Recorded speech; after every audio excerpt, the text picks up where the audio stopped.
Hello, and welcome to Snide's Return, a tabletop roleplay podcast. My guest today has walked a path of emotion, a path of loss, an overgrown path where monsters are twisted hybrids of factual and fantasy. What does the future hold for him? What topia does he find? An amazing one for all accounts, with so many awesome people joining from cyberspace. It is an absolute pleasure to welcome TTRPG content creator, game designer, roleplayer, and podcaster Ben Newbon to the show. Ben, thank you for joining me. Hi.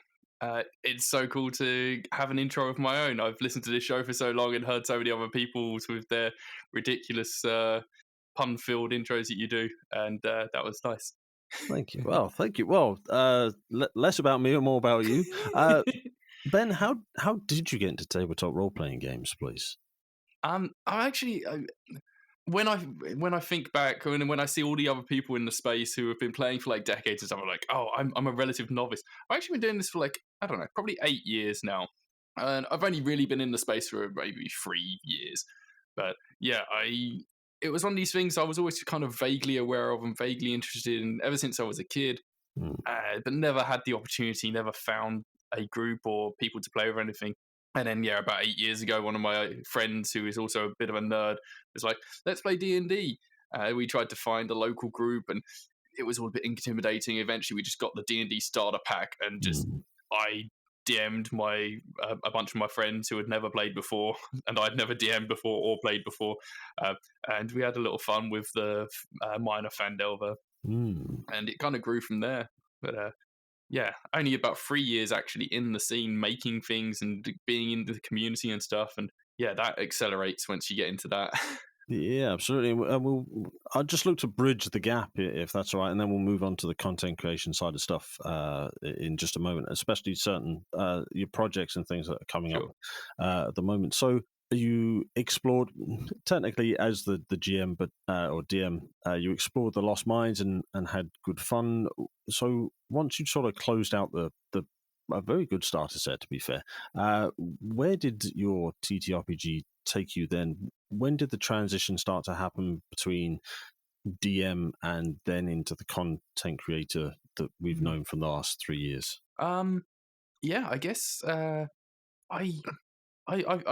fiddled around with a few different things after that and made some friends in the local space. And I work in video game development, so there's a bunch of people in that field that also play tabletop, and so I found some other people to play with. And there's a local con in Edinburgh, or there used to be. I don't know if it's still running actually. Compulsion it was. So I'd go along to that each year and play some random games, and had some friends that had made their own rules light games, and that kind of sparked something in me. And I found some other people at my work who were kind of the way I had been 5 years ago before then, where I was interested but kind of never found a way into it. And a few of them had tried D&D and bounced off it because it was too much to take in, too crunchy for them. And that was a kind of a spark for me to think, what can I do to help my friends get into this and help everyone that is vaguely interested become actually actively interested and actively involved. And what was the step you took then to help bridge that gap between those with the desire to play and the games that would help engage these newcomers to the hobby in that respect? Um, I yeah, I what did I do? I think I literally just took out a D20 and was just like, look, let's get rid of basically all the rules, and we'll just have, you can make up your own characters. They can be whatever you like, and pick some things to assign some modifiers to, like have +1s and +2s for whatever you want your character to be. We'll roll a D20 whenever you try and do something that is kind of out of the ordinary, and then add in anything that you want from your character that you think could apply. And that's kind of formed the basis of pretty much all of my games ever since. It's just so easy to understand, so like all encompassing, that I've had my wife playing who's never played any of this sort of stuff before. I've had complete first timers. I've had kids playing Overgrown, which had a basis on that. So yeah, it's so simple and so easy just to do. So you mentioned the sort of the simple D20 roll and its sort of through line of the products you've released, and we'll get to your latest product and project very shortly, but you mentioned they're overgrown. So what was your inspiration to create that game? And for those that aren't aware, would you mind giving a small sales pitch for Sure. Overgrown? Overgrown is my rules light nature punk game about weird animal hybrids. Um, and yeah, it uses that D20 modifier system there. But you play as weird animals and you just mash together different animals. You have your core animal, which could be anything you want. An elephant, it could be a bee, it could be an insect or an eel. And then you just mash on other bits of other animals. So you can stick on giraffe legs or a octopus tentacle, and each of those animal parts that you add on gives you modifiers to whatever roles you decide. And yeah, that's the core of it. And where did it come from? It was part of the Welcome to the Apocalypse game jam way Okay. back then. It must have been like 2 odd years ago now. And yeah, the original kind of thinking about it was that I wanted a world where there was no humans, but it was still a world.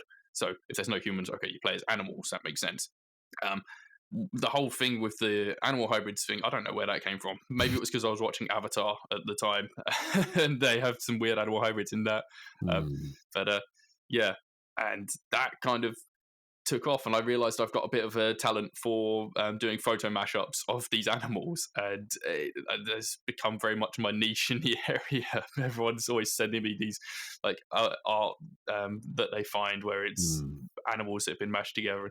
There's some phenomenal artists out there doing some very weird shit.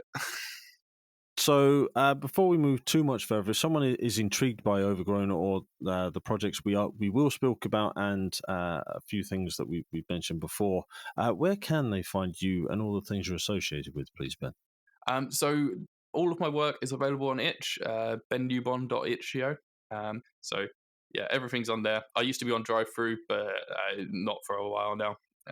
And yeah, I'm always talking about this sort of stuff on Twitter, just at bennewbon. I've got all the other socials, but I never go on any of them. So Twitter's where to get me.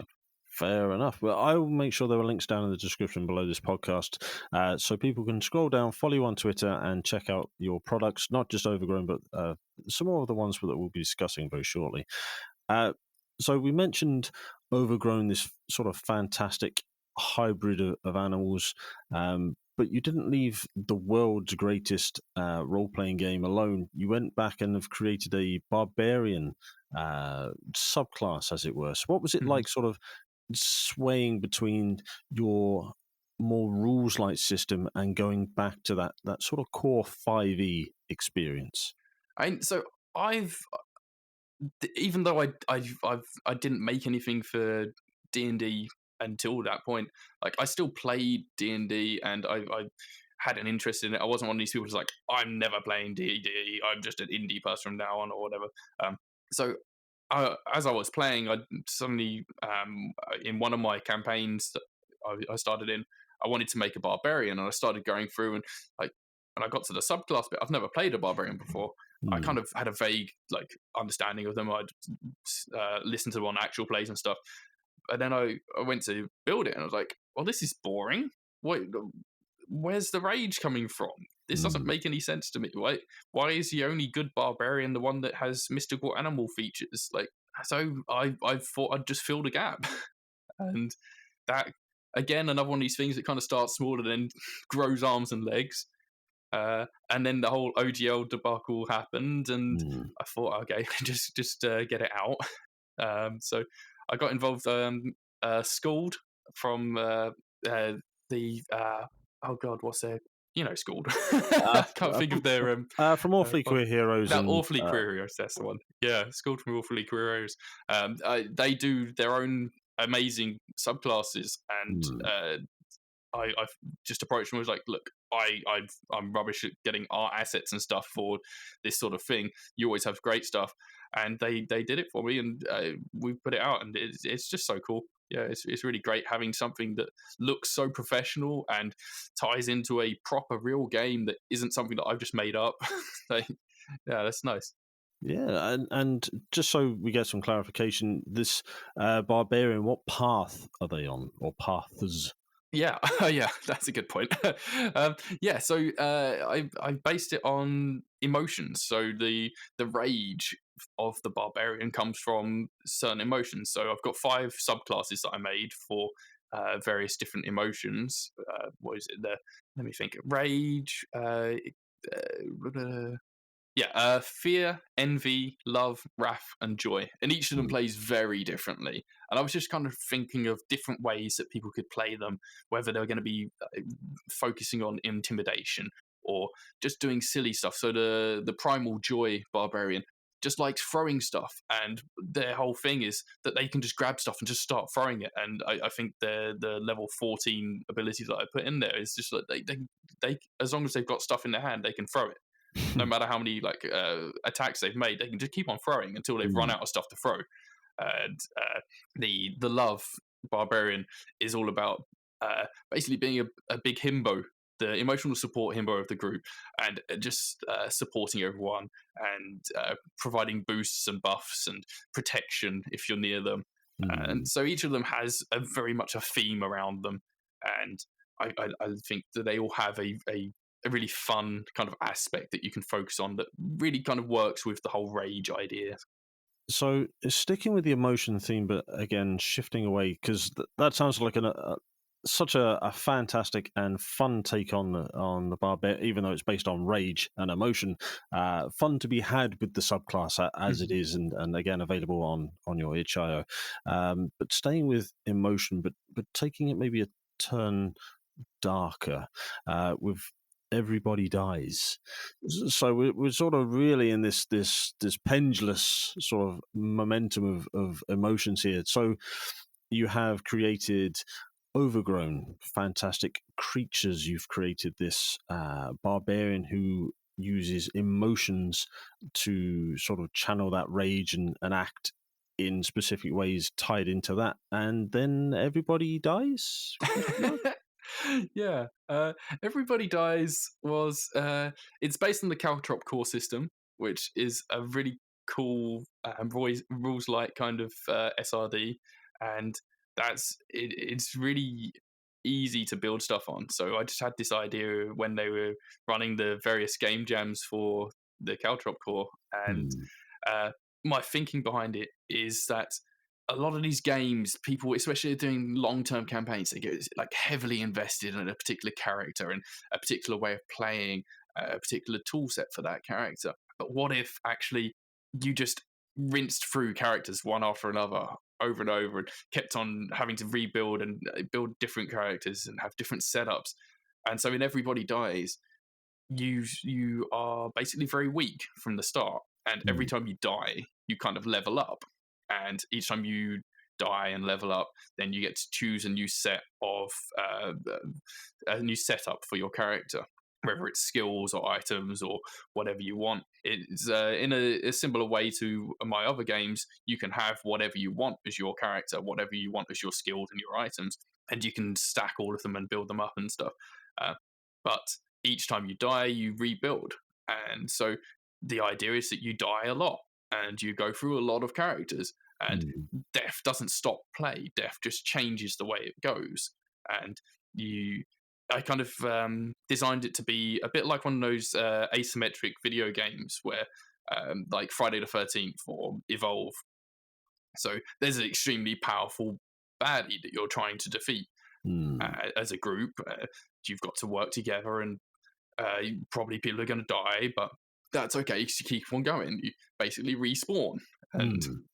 yeah, it's. I've not actually playtested it ever. It just kind of, I, I kind of rushed it out to get out during the jam, and Hmm. uh, yeah, the ideas behind it are kind of foundational, and they've given me a lot of thinking about how I operate in my other games and how the designs work and those sorts of things. So at the moment, I'm playing in a D&D campaign, West Marches campaign on Twitch, and Hmm. there's like 8 different players that kind of drop in and out of the missions and stuff of the quests. And I've started building out a whole family of dwarves so that I can have a lot of different characters that I can play. So that was where my barbarian is. And I am playing a dwarven fighter and a bard. And I just want to have all these different characters. So I want to try all of these things. And I want to have like all these opportunities to have these different play styles. And that was the whole idea behind Everybody Dies. Okay. So going from where you started as a game designer then to where you are now and moving into Cybertopia, and we'll go into that more in depth in a moment. What have you learned the most about yourself as a game designer and the processes through which you create and engineer these games? Oh, that's a big question.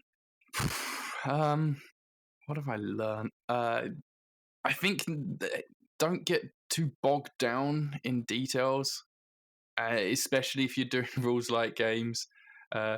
It's so easy to start trying to think up all the different ways that people could play. And there was a very good thread on Twitter recently about designing or not designing for the guy that is going to try and like mess up your rules or take advantage and exploit the rules and stuff. If you start going down those sorts of rabbit holes, you never stop and you just keep adding and adding and adding. And yeah, I look back at some of my stuff and I'm just like, oh God, I need to change so many things. I need to strip out stuff. I need to clarify and simplify because yeah, there's stuff that just gets added over time. And especially with my early stuff, a lot of that was designed as I was playtesting it, and stuff was added in as players did stuff that was unexpected or questions came up. So I just I'd stick something else in, and I'd stick something else in, just to kind of compensate for the questions that were coming up. And you don't have to do that. All right. Well, from those earlier efforts now to Cybertopia, so we're not only jumping forward in your own progression, we're moving forward in time to 2054. Yeah, thereabouts. Thereabouts. And your TTRPG that uses the D20 system you mentioned earlier. What is Cybertopia as a game, and what is it to you? So Cybertopia was actually my very first game, which is funny because it's now the thing that I've kind of circled back to. But yeah, just before lockdown and pandemic and everything started, I made this system so I could play with my friends at work. And I did a couple of sessions, and then lockdown hit, and it was actually a really good way for us to all then socialize out in out of work hours and still be able to see each other and have fun and stuff, even though we weren't allowed out of our houses. So Cybertopia is a rules-light sci-fi game based on all of the things that we talked about earlier of the D20 and the skills and the items. So you just build your character to be whatever you want. And it's near future. I've said it like roughly 30 years in the future, 2055 maybe, something around then. But yeah, and it's supposed to be like fairly grounded in reality, but like not to like Star Trek, Star Wars kind of level of tech stuff, but stuff that you could imagine now being available in the next few decades. So you can have plasma swords or hover bikes or that sort of thing, but you're not going to be like teleporting. That would, I think a lot of those restrictions actually just came from, oh, I don't know how to design a scenario where this is going to be able to take into account teleportation. But yeah, it's a very simple sci-fi system that people can kind of hopefully relate to in terms of, I have probably seen a TV show where they use this sort of technology, or this seems like a futuristic thing that isn't completely ridiculous. All right. And so that's sort of the setting, but what about the world in which Cybertopia sort of inhabits? You mentioned it's sort of 30 years into the future, but what is the state of the world at that time within the game world? Yeah, so in the setting that I've created for it, it's a company called Amazing Corp have basically saved the planet, and they have like made and distributed climate saving technology. And because of that, they've got a huge amount of power and kudos from the world community, and spread their wealth and influence across the globe. And the players play as people who work for Amazing Corp. Part of the part of the themes around it. I wanted it to not be kind of a completely dystopian future, but also not a utopian future. It's somewhere in between of like, it is a future where the world is safe, you can live happily, but there is like mega corporations who control everything. They're not necessarily super evil. I kind of shy away from using the term cyberpunk because it's not all that black and white. And I have a content warning early in the book of like, the corporations can do bad things, but they can also do good things. And that's got kind of balance that I want to strike of like, this is not necessarily a really political game. This is a game for you to have fun and to just mess around and be your silly sci-fi self. And the reason you work for Amazing Corp is so that you can have simple kind of missions that are set up for you. It's not necessarily a big sandbox where you can go and do whatever you want and make up your own stories. You could do that if you wanted to make your own setting or whatever for it, but this was a way for people who are less accustomed with these sorts of games to be able to easily just jump in and have, this is your objective, this is where you're going to go, you're in this team, so you know who your friends are, and you just go out and do your thing. So you've created the game a way back, but you've come back to it and sort of focused in, and you have now sort of taking it from the page to the headphones effectively, and to our screens in that respect. So what has it been like taking it from a project to an actual play? It's been a heck of a lot of fun. It's just so, yeah, it's been great. Because when I first made it and when I was like playtesting it with my work friends and stuff, we like, I'd have people just dropping in and dropping out, so that I'd have different people playing it each time and different characters, and that was great. And I always thought this could make quite a good like podcast, but I never got to that point of actually making it into a podcast. So I didn't know anything about that sort of thing 3.5 odd years ago. And over the last few years, I've met a lot of people and listened to a lot of actual plays, and I've always been like, I should give that a go. And knowing what I had experienced with Cybertopia before, it always just felt like, yes, this would be something that I could do. I've got the scenarios that I played before that I can just reuse, and I have been, and pretty much the exact same ones that I did back in those early days with my friends. And I've got a bunch of really cool people that I have admired in the space for a long time who are playing with me and recording with me, and we're having so much fun. It's really great to kind of see the other side of what an actual play is like. Yeah, having a great time.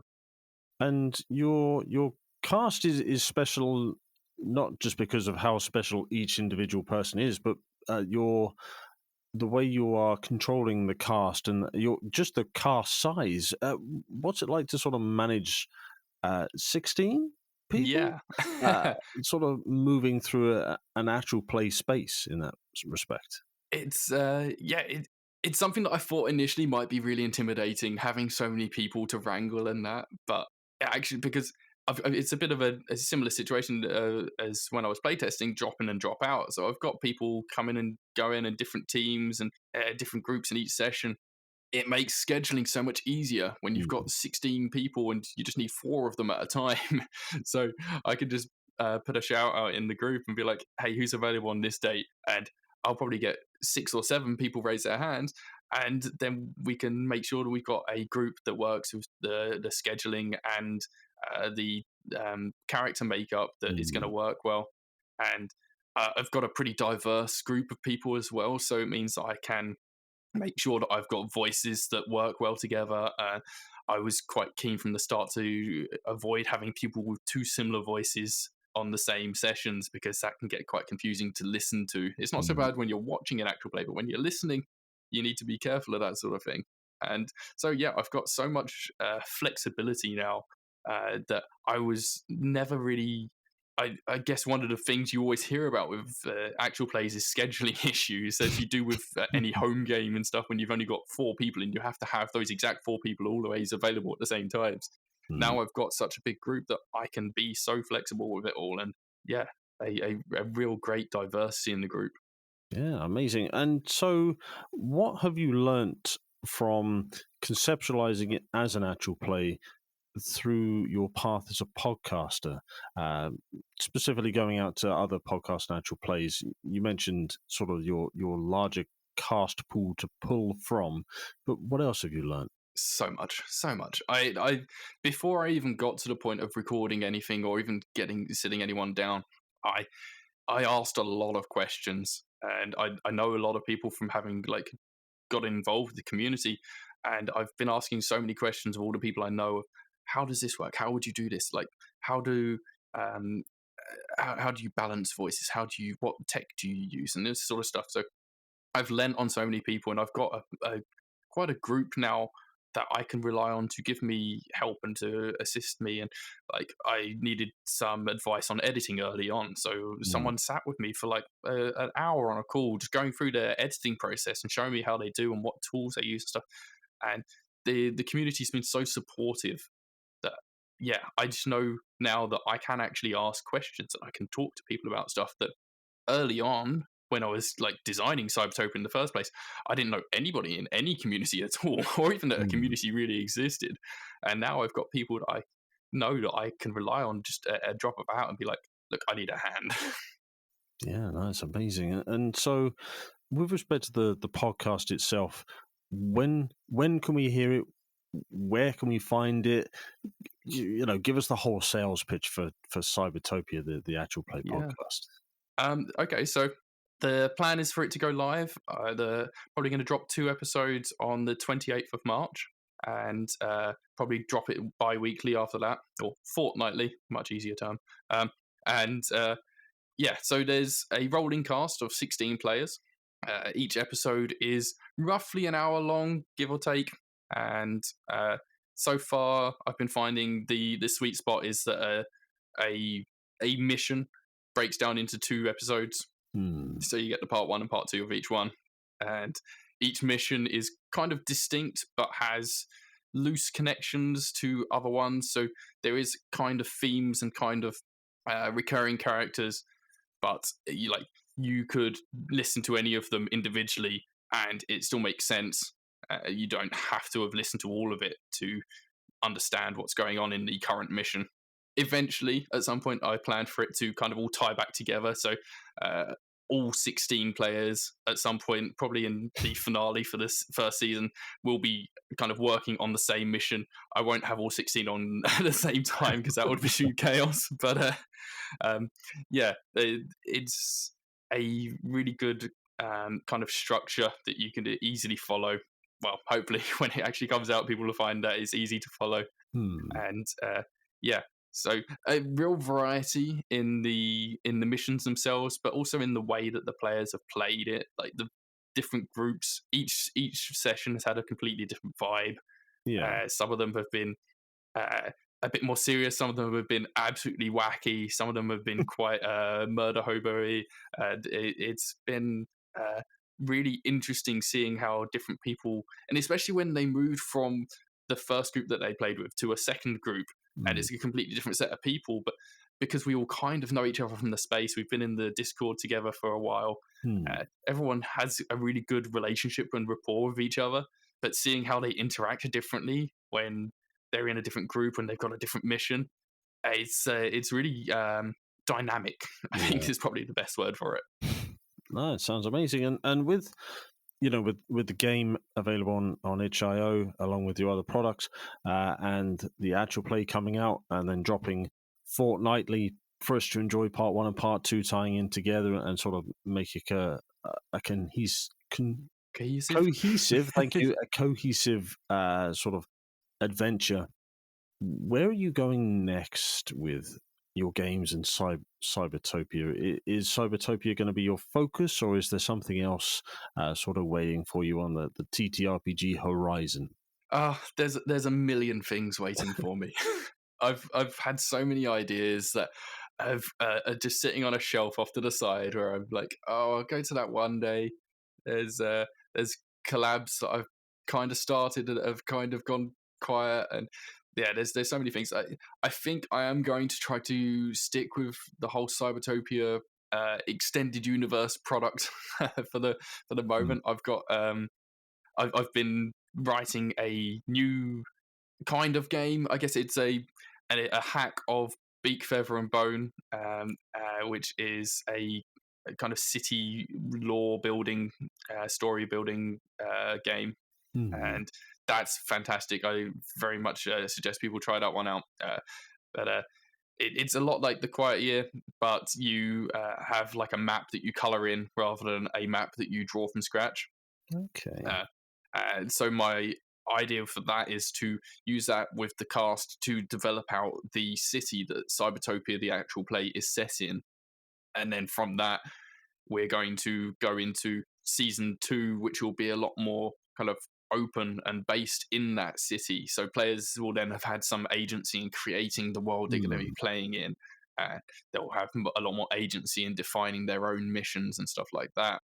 So uh, that's the next step for Cybertopia. And I won't get started talking about my other ideas, the things that have been shelved, because there's too many. Fair enough. So, outside of the fantastic game that Cybertopia is, and your other games and the TTRPG experiences you've had up to now, are there any systems that you're sort of looking at that you would love to play in the future, or any that you have played that have influenced you, maybe not directly in your products, but in some way through your creativity or processes? Ooh, I I really like Forge in the Dark systems, and I play in a Blades in the Dark stream as well, and the that's great. I've got a great character who's basically a bard, but is actually more of a fighter character. That's really fun. That system and that setting, Blades in the Dark is in. I Mm. also have really, for a long time, wanted to get into Monster of the Week. And I've got a few friends, especially on the podcast scene, that have good Monster of the Week podcasts. So Mm. maybe I'll try and wangle my way into one of those. Maybe have some crossover episodes or something in the podcast. That would be kind of fun. Um, so yeah, love to get into some Monster of the Week, and yeah, just everything. There's a game that I played early on in my TTRPG kind of career, Sins RPG, which is about Mm. a kind of zombie-like post-apocalyptic thing, and I'd love to pick that up again because it's a very cool setting, uh, and I've got ideas of doing a rules-light version of that game, but yeah, too many ideas. Far, far too many. Well, looking forward to seeing which ones do eventually come to fruition and which ones merge with others to become something new that maybe even you're not aware of as yet. So it's all good. So we have spoken about your products and stuff on itch.io. We've spoken about Cybertopia and the D20 system you mentioned, and the actual play. Is there anything that you want to bring up that we haven't covered just yet? Hmm. Um, oh, I want to play on stuff. I want to be on all the things. Now that I've had a taste of some Mm. streaming and I've had a taste of the podcasting, I just want to be on everything. There's so many podcasts that I want to like join or like guest on, and Mm. yeah, like there's so many cool people out there doing cool projects, and once you get kind of under the hood of some of this stuff and talk to them about like what it's like behind the scenes, it's so much more accessible than it sounds when you're just listening on the podcast apps and stuff. So yeah, I just want to get involved in everything. All right. Well, we look forward to hearing you on many different shows. You're always welcome to come back on ours, and we'll be running some one shots and things. And it'd be great to have you on. Yeah, we played Death in Space for a bit, Yeah, and that was good fun. So, love to get you back on either for future interviews, collaborations, or anything else if you'd be willing to come back and absolutely. join me. So, before we close out, and so people can support you, can support your podcast, can support everything in and around that, and the community in general, where can we find you? Where can we find all the things you're associated with, please, Ben? So my main thing is Twitter, Ben Newbon on Twitter. I also have the Cybertopia AP handle on Twitter as well for specifically Cybertopia actual play stuff. And I'll be just shouting about both of those forever. So just follow me there. You can get all my games on bennewbon.itch.io, and that about covers it. I'm also in a lot of Discords, far too many Discords. So if you're in a TTRPG Discord, I'm probably in there. Yeah, guilty. Ben, it's been such a pleasure, and I will make sure there are links down in the description below this podcast. So please scroll down, support those, follow and support those links on the various social platforms. I will put links to other places you have social media, but again, whether you're active there or not, that can vary. But any support you get, I'm sure, will be appreciated. And we will be supporting Cybertopia through promos and collaborations, things like that in the future. So look forward to it. Yeah, absolutely. And I look forward to getting you back on the show. Thank you so much for joining me today, Ben. It's been a real pleasure. Thanks for having me. Thank you for listening. If you'd like to learn more about the show, then go to www.snydersreturn.squarespace.com. Alternatively, you can find us over on Twitter @ReturnSnyder. We have a Linktree link in the description of this episode. And if you want to support us, come and join us over on Patreon, and we also have a Discord server. Please leave us a review, because we'd love to learn how to improve the channel and provide better content out for those who are listening. Until we speak again, thank you.